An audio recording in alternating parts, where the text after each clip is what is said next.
Assalamualaikum warahmatullahi wabarakatuh. Perkenalkan, saya Zulfa Fahirah, dan pada kali ini saya akan membacakan hasil review jurnal saya untuk tugas Mikrobiologi Pangan dan Gizi Prodi Gizi Universitas Sriwijaya. Nah, untuk identitas jurnal yang saya review itu, nama jurnal atau judul jurnalnya adalah Pengaruh Lama Fermentasi Terhadap Total Asam, Total Bakteri Asam Laktat, dan Warna pada Water Kefir Belimbing Manis, yang ditulis oleh Sri Mulyani, Kusuma Melati Faizun Sunarko, Bakti Adza Setiani pada tahun 2021. Nah, jurnal ini itu pada pendahuluannya dia menjelaskan tentang pengertian water kefir. Nah, jadi water kefir itu merupakan jenis kefir yang terbuat dari bahan dasar cairan yang mengandung gula seperti sari buah dan air gula yang ditambahkan butir kefir, sehingga dapat menghasilkan minuman probiotik yang asam dan mengandung sedikit alkohol dari proses fermentasi. Nah, manfaat dari water kefir itu sendiri adalah water kefir itu mengandung bakteri probiotik yang dapat memperbaiki proses pencernaan dengan menyediakan mikroflora yang dibutuhkan dan dapat menghambat pertumbuhan bakteri patogen di dalam saluran pencernaan. Nah, buah belimbing sendiri itu kenapa dipilih menjadi bahan dasar water kefir ini? Karena buah belimbing memiliki kandungan air sebanyak 90%. Hal ini memungkinkan belimbing manis untuk digunakan sebagai bahan dasar pembuatan water kefir. Nah, buah belimbing itu juga sangat bermanfaat dalam membantu menurunkan tekanan darah karena mengandung serat, kalium, fosfor, dan vitamin C. Nah, sebenarnya kefir di Indonesia itu sudah lama terkenal ya, tapi kefir di Indonesia yang terkenal itu adalah kefir susu. Sedangkan water kefir yang berasal dari sari buah itu belum terlalu banyak dikenal. Nah, karena terbuat dari sari buah, water kefir ini dapat dikonsumsi oleh orang yang vegetarian tentunya, karena sama sekali tidak menggunakan bahan produk dairy seperti susu. Nah, pada penelitian kali ini, penulis berharap pengolahan belimbing manis menjadi water kefir dapat menjadi suatu produk yang disukai konsumen. Penelitian ini bertujuan untuk mengetahui pengaruh lama fermentasi terhadap total asam, total bakteri asam laktat, dan warna dari water kefir buah belimbing manis. Proses pembuatan water kefir belimbing manis. Jadi bahannya itu ada air, sari buah belimbing manis, gula sukrosa, dan water kefir grain. Nah, proses pembuatannya itu pertama diawali dengan membuat sari buah belimbing. Kemudian sari buah belimbing yang telah dibuat dilakukan proses pasteurisasi dengan perbandingan 1:2 untuk sari buah belimbing dan air.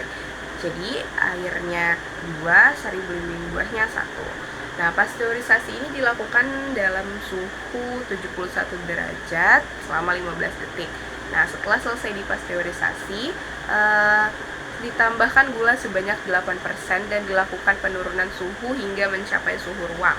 Sari belimbing kemudian diinokulasi dengan penambahan water kefir grain sebanyak 5% dari total sari buah. Kemudian diaduk hingga merata secara perlahan. Kemudian toples ditutup dan difermentasi dengan 4 waktu yang berbeda dalam 4 toples. Jadi toples pertama itu 12 jam, toples kedua 24 jam, toples ketiga 36 jam, dan toples keempat ada 48 jam. Water kefir yang sudah jadi akan disaring untuk memisahkan antara water kefir dan water kefir grain. Pada tabel tersebut menunjukkan bahwa adanya peningkatan total bakteri asam pada tiap tingkatan waktu fermentasi. Dapat dilihat, pada lama fermentasi 12 jam, rata total bakteri asam laktat adalah 7,102, sedangkan pada 24 jam adalah 7,477, pada waktu 36 jam 8,241 dan 48 jam 8,784. Nah, semakin lama waktu fermentasi, maka semakin tinggi pula total balnya. Hal ini disebabkan oleh adanya makanan yang cukup untuk hidup dan berkembang biak bakteri asam laktat. Bakteri asam laktat itu membutuhkan nutrisi atau makanan yang kemudian akan digunakan sebagai sumber energi untuk hidup dan berkembang biak. Nutrisi bakteri asam laktat dari water kefir belimbing manis ini berasal dari glukosa yang ditambahkan saat pembuatan water kefir belimbing manis. Pada jurnal yang saya review ini tidak menyebutkan bakteri asam laktat apa yang dipakai, dan setelah saya mencari pada literatur, Tidak ada juga yang menyebutkan spesifikasi bakteri asam laktat yang ada pada bibit kefir atau water kefir grey. Jurnal yang ditulis oleh Veronica dan teman-teman pada tahun 2021 menyebutkan bahwa bibit kefir atau water kefir grey itu mengandung bakteri dengan genus Lactobacillus, Leuconostoc, dan Streptococcus serta hamir yaitu Cluveromyces, Candida, dan Saccharomyces. Pengujian total bakteri asam laktat hingga mendapatkan hasil total bakteri asam laktat dilakukan dengan pengenceran 1 mili sampel dengan larutan 9 mili NaCl fisiologi 0,85%. Kemudian dilakukan pengenceran secara berulang. 3 seri pengenceran terakhir sampel akan diambil masing-masing 1 mili dan dilakukan secara duplo. Dituangkan ke dalam cawan Petri yang selanjutnya akan diisi dengan 15 mili media MRSA. Deman Regose Sarpe agar analisis mikrobiologi akan dilaporkan dengan menggunakan standar plate count atau SPC.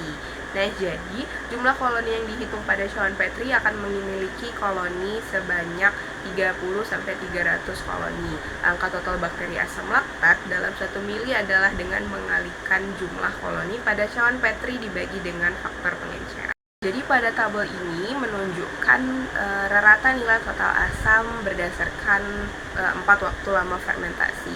Nah, total asam ini sangat berkaitan erat dengan total bakteri asam laktat.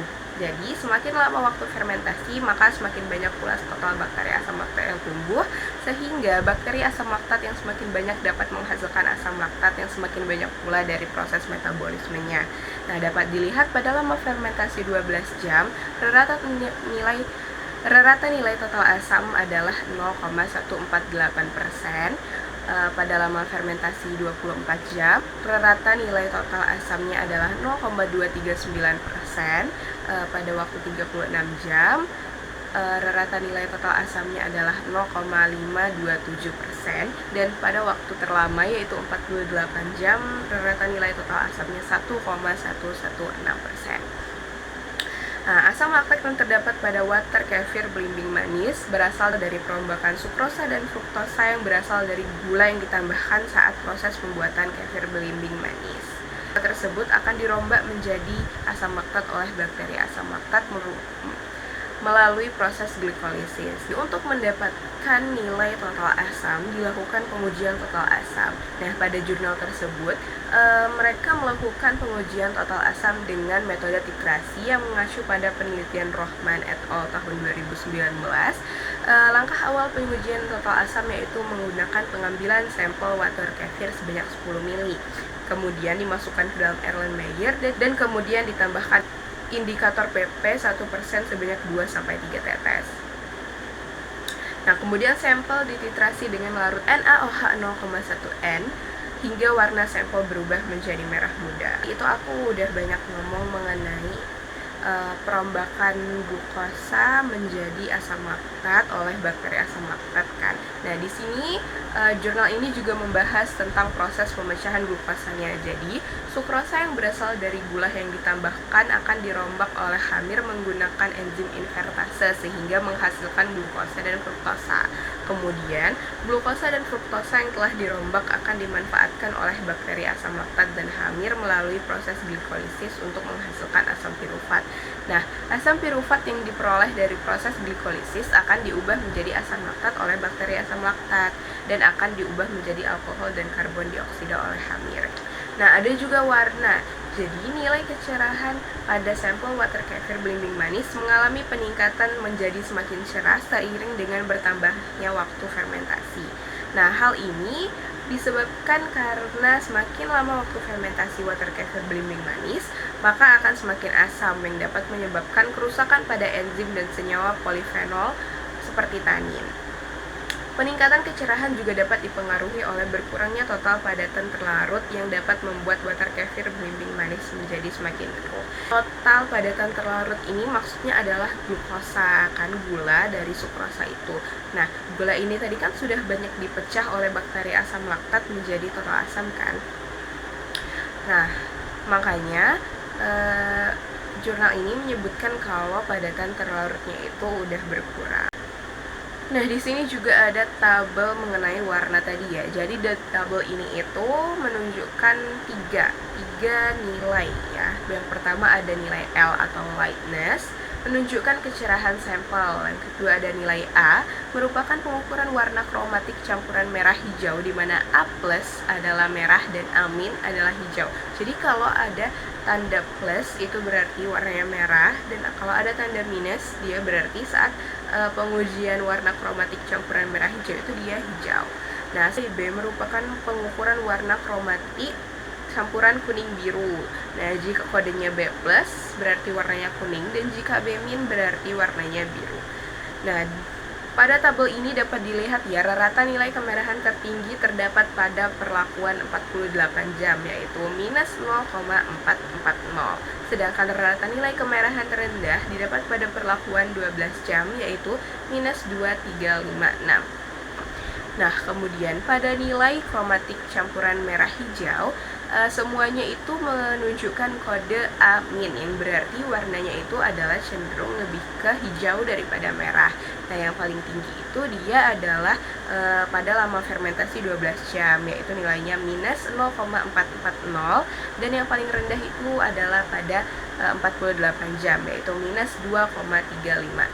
Selanjutnya pada pengukuran warna kromatik campuran kuning biru, semuanya menunjukkan kode plus karena tidak ada tanda minusnya, dan nilainya juga mirip-mirip, berkisar di angka 7.